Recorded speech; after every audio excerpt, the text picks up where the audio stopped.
Halo, selamat pagi, salam sejahtera untuk kita semua. Perkenalkan, nama saya Muhammad Afan Isfahani, STMT. Saya adalah dosen tetap di program studi Teknik Sipil, Fakultas Teknik Sipil dan Perencanaan, Universitas Jayabaya. Fokus keilmuan saya berada dalam bidang manajemen konstruksi. Pada video kali ini saya akan menampilkan proses pembelajaran pada salah satu mata kuliah saya yang saya ampu, yaitu mata kuliah estimasi dan ekonomi rekayasa dengan bobot 2 SKS. Mata kuliah ini ditujukan bagi mahasiswa semester 4. Metode pembelajaran yang saya terapkan adalah mata kuliah ini menggunakan pendekatan DIA, yaitu deliver, bagaimana saya menyampaikan materi, interaction atau interaksi, bagaimana saya berinteraksi dengan mahasiswa, dan terakhir ada assessment, bagaimana saya mengukur capaian pembelajaran mahasiswa. Berikut adalah video pengajaran saya dilakukan secara luring pada pokok pembahasan ekonomi rekayasa. Selamat menyaksikan. Waalaikumsalam warahmatullahi wabarakatuh.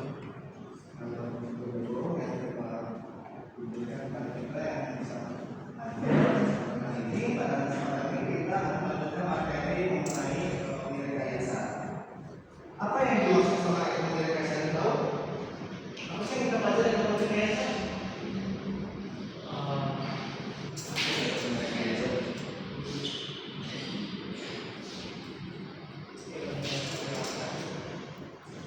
Ekonomi rekayasa itu adalah disiplin ilmu untuk menganalisis, mengevaluasi atau mencari solusi alternatif secara teknis untuk financial proyek. Tujuannya apa? Tujuannya pertama kayak misalkan salah satu untuk menilai alternatif. Ada tahu contohnya menilai alternatif apa yang dimaksud sama menilai alternatif? Contoh pada kita ambil contoh sederhana pada rumah. Misalkan rumah kita misalkan bangun bata, dinding, ada beberapa alternatif. Kan ada tiga, misalkan contoh ada menggunakan bata pot, menggunakan bata merah, atau menggunakan hebel. Ini salah satu yang secara alternatif. Nah, dari tiga alasan itu biasanya misalkan mana sih? Misalkan contoh yang bisa itu hebel, misalkan hebel, misalkan bata merah, tanpa takut dengan bata ular. Nah, di sini kita lihat juga kualitasnya itu seperti apa. Apakah sama semua? Kualitasnya kan tidak. Misalnya mereka bisa bata merah sama hebel. Jadi kita ambil dari ini. Nah, sekarang kita lihat juga terhadap pengerjaan waktu, karena waktu itu karena ekonomi rekayasa kan waktu itu membutuhkan uang ya. Jadi semakin waktu itu lama dan uang yang harus dikeluarkan semakin besar juga kan. Nah, jadi hebel sama merah. Nah, jadi lebih lama mana? Lebih cepat mana? Efisien mana? Lebih efisien hebel ya. Tapi harganya di sini lebih mahal. Karena batu merah lebih lama, tapi lebih murah dibandingkan hebel. Nah, di sini sekarang itu sebagai tenaga ahli harus memikirkan apa yang harus dilakukan seperti itu. Kita butuh jangan cari dari dua alternatif tersebut. Kalau satu contohnya lagi kita misalkan membangun jalan tol, kan membangun jalan tol bisa di jembatan ya. Nah, di situ kita harus memilih alternatif yang lebih mungkin digunakan. Misalkan contoh kayak misalkan pakai jembatan tol atau jembatan baja. Nah, di situ kita harus bisa memilih dari segi biayanya, dari segi biaya dan waktu. Nah, sampai sini ada pertanyaan?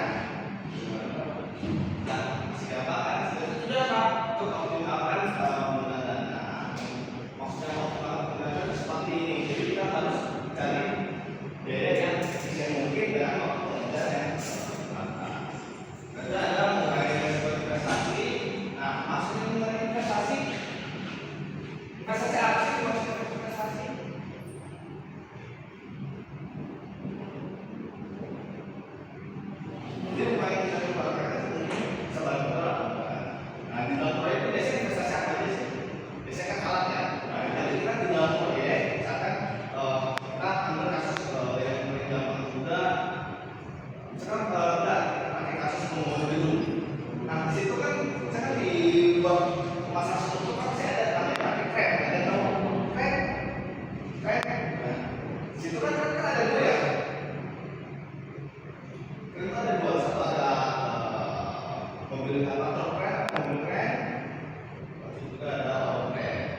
harus sebagai engineer harus minum evaluasi seperti itu. Selanjutnya adalah menentukan pelayanan proyek. Apa yang dimaksud sama pelayanan proyek? Nggak tahu maksud dari pelayanan proyek?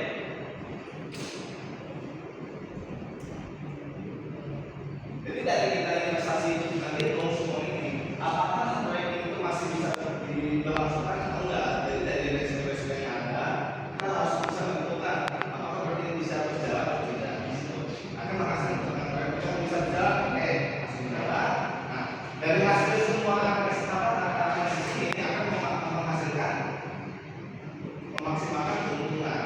Jadi kita langsung menghitung semua alternatif yang bisa dievaluasi dan risiko untuk menghasilkan keuntungan.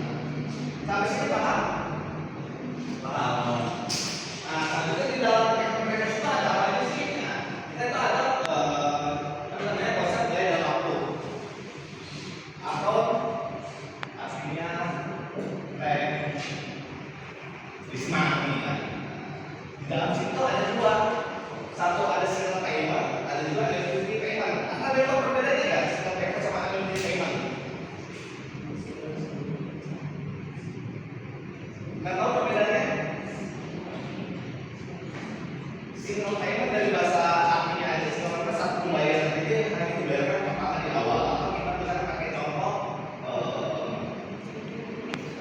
membeli barang rumah misalkan dengan cash ya, nilai yang akan bisa datang seperti itu.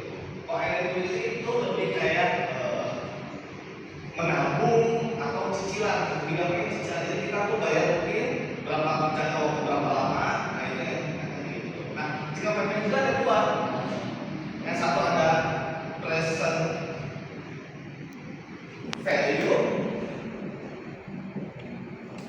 ada juga future value.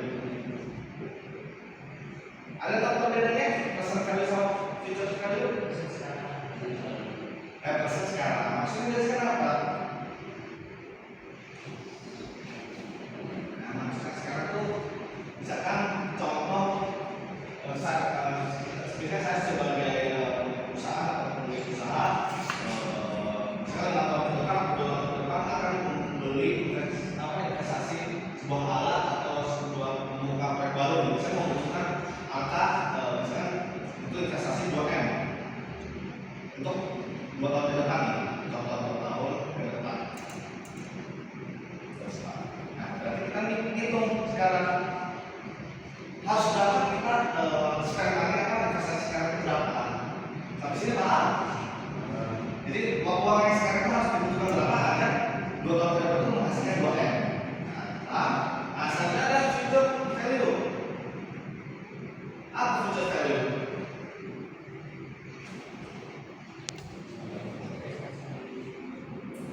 Future value berarti yang masa depan ya? Iya, masa depan. Berarti kembalian dari plus sama future itu berarti berapa nilai investasi yang sudah saya investasikan pada saat sekarang ke tahap masa depan. Saya saat ini saya investasi 2M. Berapa biaya yang saya dapatkan pada 2 tahun ke depan? Ada annuity payment. Nah, annuity payment itu sama, ada dua.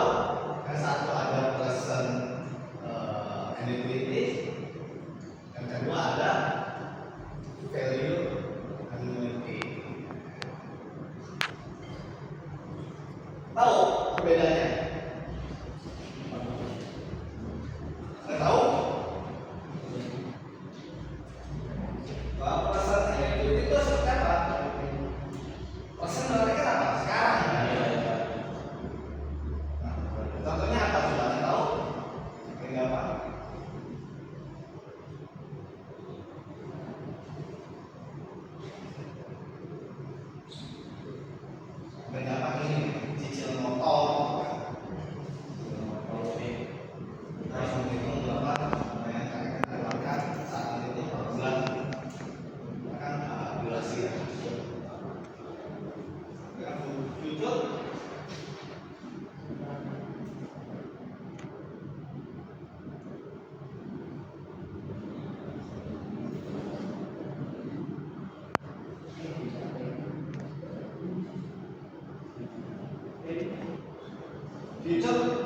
sama seperti future ini, cuma bedanya cicil. Misalnya kita tahun depan tuh mau membuka proyek nih misalkan, nah kita harus menabung atau mencicil berapa sih tiap bulannya untuk buat pasar.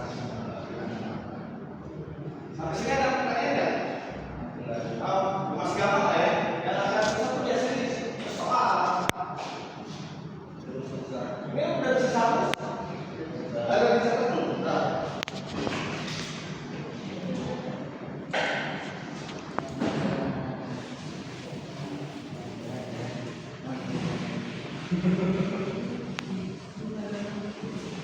Nah, untuk rumusannya kok apa aja rumusannya? Kalau kita misalkan ada SOM dulu ya, signal payment. Signal payment ada apa aja?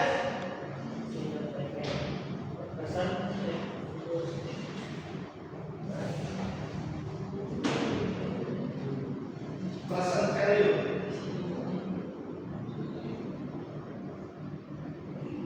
Present value berarti kan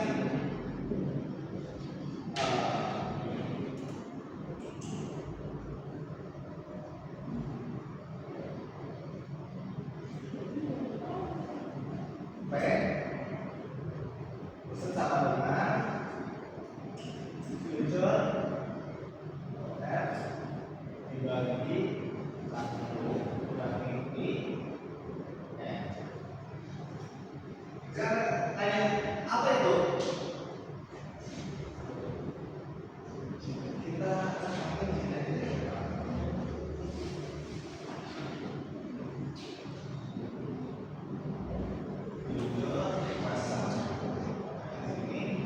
Itu adalah suku bunga atau bunga. N itu jumlah tahun atau bulan yang akan dicari. Jadi kita akan mencari misal future apa future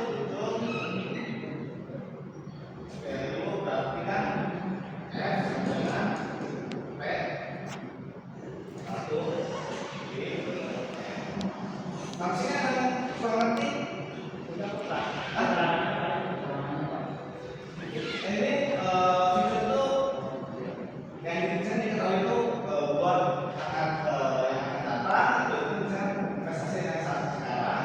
Nantinya itu suku bunga atau bunga dan itu jumlah tahun atau bulan. Kalau sekarang minggu ini, kalau kalian ingat pas SMA harus ini nggak segitiga ada. Segitiga, kan ini segitiga. Nah di sini itu F, karena future ya, nah ke depan. Nah di sini tuh P sampai sini naik sama apa? Naik sama ini aja ya, harus oke kan? 1 dibagi N. Nah, misalkan kalau kalian lupa, saya mau mencari P. P itu berapa sih? Kira-kira itu berapa P?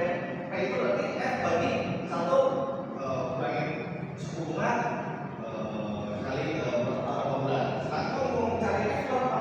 Berarti F ini aja. P tinggal dikali ini berarti 1 kali ini pangkatkan ya. Kalau sini Pak, gampang kan ya? Kamu langsung contoh soal. Jadi kamu langsung contoh soal ya.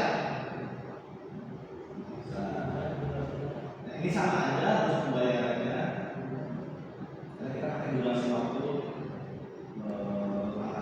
tergantung kita durasi waktunya berapa lama. Nah kita ini yang sederhananya itu seperti ini. Nah di sini kadang belum paham. Nah misalkan ini pada saat sekarang, maka ini pembayaran kesini aja kan, pakai kali suku bunga belum ada. Nah sekarang ada periode, ini periode yang bisa tahun kedua berarti harus membayar bunga kan? Berarti apa aja bisa berarti P kurung 1 tambah I suku bunga, ya kan? Nah karena tahun kedua berarti dipangkatkan 32 seperti itu. Sampai sini paham? Kalau misalnya di penjabaran ya seperti ini, jadi semakin panjang. Kalau di sini seperti ini.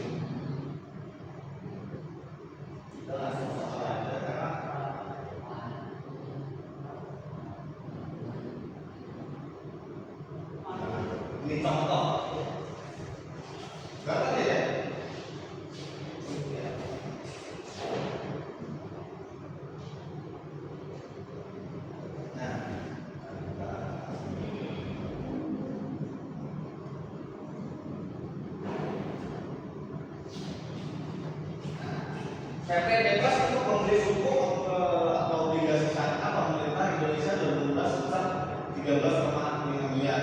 Berapa dana yang dimulai PT bebas tahun 2021 jika tingkat obligasinya 8%. Nah ini maksudnya persen apa value? Persen apa value? Persen apa future? Hah? Nah, jadi kalau misalnya ada soal kita harus tahu dulu apakah ini persen atau future. Nah, apa ini? Nah, jadi kita akan mencari future. Kenapa future? Poinnya di sini di tahunnya. Nah, saya tahun 2012, ini saya 2021 berarti akan masa depan akan datang kan? Ini maksudnya future. Nah, rumus future itu yang mana? Ya, kita tutup aja lebih apa ya kan? Kamu siapa? Tetap ini. Ya, gampang kan? Tinggal kita masukin filter sama dengan P 1 di susunan N. P nya berapa?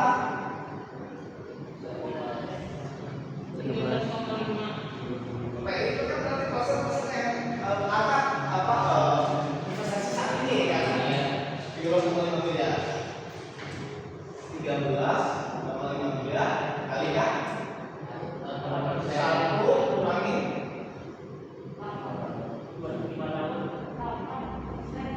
nah, ini artinya saya ada pertanyaan. Saya tidak diketahui. Ini contohnya ini ada pakai tahun, berarti ini harus pakai tahun. Cuma ini kenapa ada bulan ini cuma pakai saja. Cuma ada beberapa case kasus, misalkan contoh seperti ini. Misalkan kita contoh bulan Januari 2012. Nah, berapa bunga yang diperoleh pada pertengahan tahun? Ada? Gimana caranya kalau misalnya pertengahan tahun?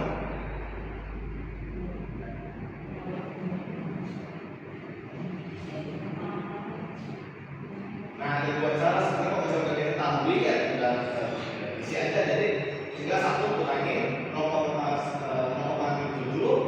maka langsung ke bulan karena bulan kan. Tapi kalau misalkan pakai yang misalkan 0,7 dari tahun berarti tinggal caranya tahunnya berapa? 8% kan? 8% dibagi 12 karena kan 12 bulan ya. Nah ini menghasilkan per bulannya per bulan. Jadi karena kita udah di sini tahu dan kita mencari tahu, jadi nggak usah pakai bulan. Jadi 1 kurangi berapa? 8% itu berapa? 0,8. Yang 8% kan kalau misalnya disederhanakan berapa? Nah, disederhanakan 0,8 kan? Kan? Kita sampai sini. Nah, kalau misalnya 0,7%, berapa disederhanakan? Berapa sederhananya? Kita nggak usah mengikuti sebenarnya, kita tinggal pilih nolnya aja. Jadi kalau misalnya ini sederhanakan berarti 0,007. Jadi nol itu sudah ditinggalkan aja lebih gampang. Gampang kan? Gampang. Nah, berapa tahun? 5. Jadi pangkatnya 5. Jadi berapa? Kurangi pangkat ini. Nah,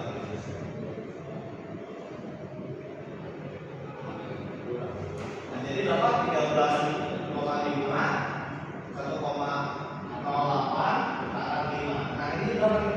1,08 pangkat 5.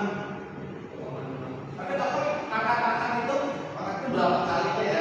Dikali bukan 1,08 kali 5, tapi berapa 1,08 sebanyak 5 kali. Jadi kalau bisa dijabarin dari 1,85 kali 1,85 kali 1,85 banyak 5 kali ya.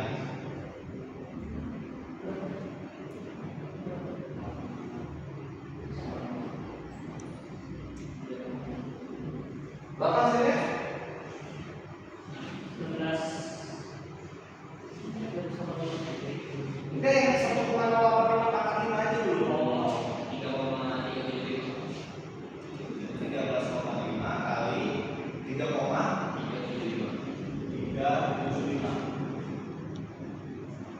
Ini. Nah, sekarang 13,5 kali ya.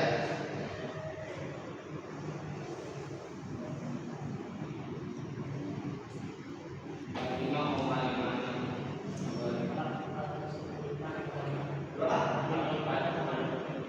Berapa?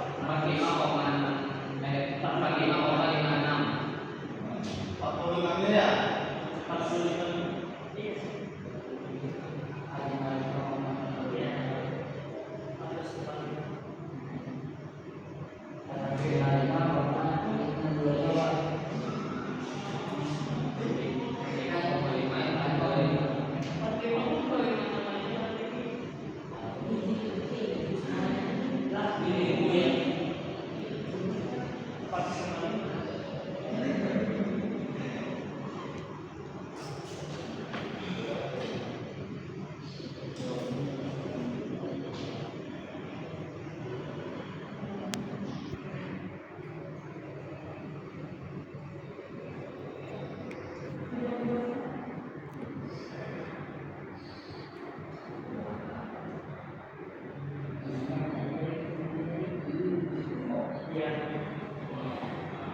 Pakai Pak.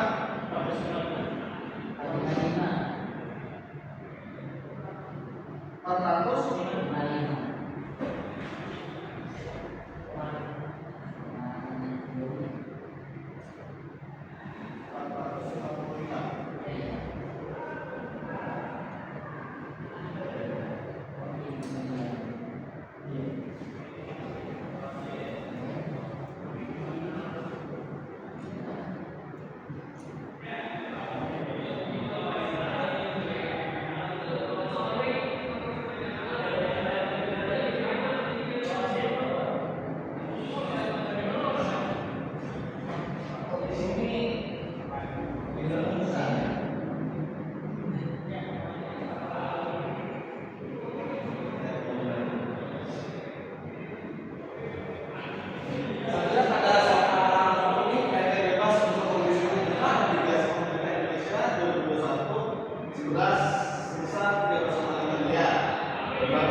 Berapa persen sebenarnya?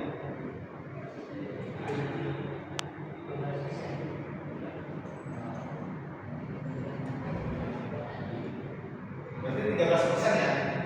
8, 9, 10, 11, 12% berarti. Jadi carinya itu ini hampir sama kayak tadi karena kita mencari tujuan berarti apa per tahun ya biasanya.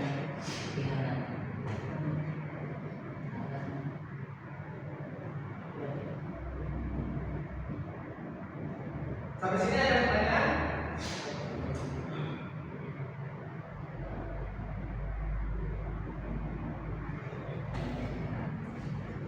Oke, sampai sini ada pertanyaan nggak? Tentang single payment sama single payment sama unlimited payment, terus percentage value sama future value. Mungkin nanti pertemuan akan datang kita akan mempelajari tentang unlimited payment. Kita tuh agak lebih menceritakan ya, maksudnya lebih banyak penjabarannya.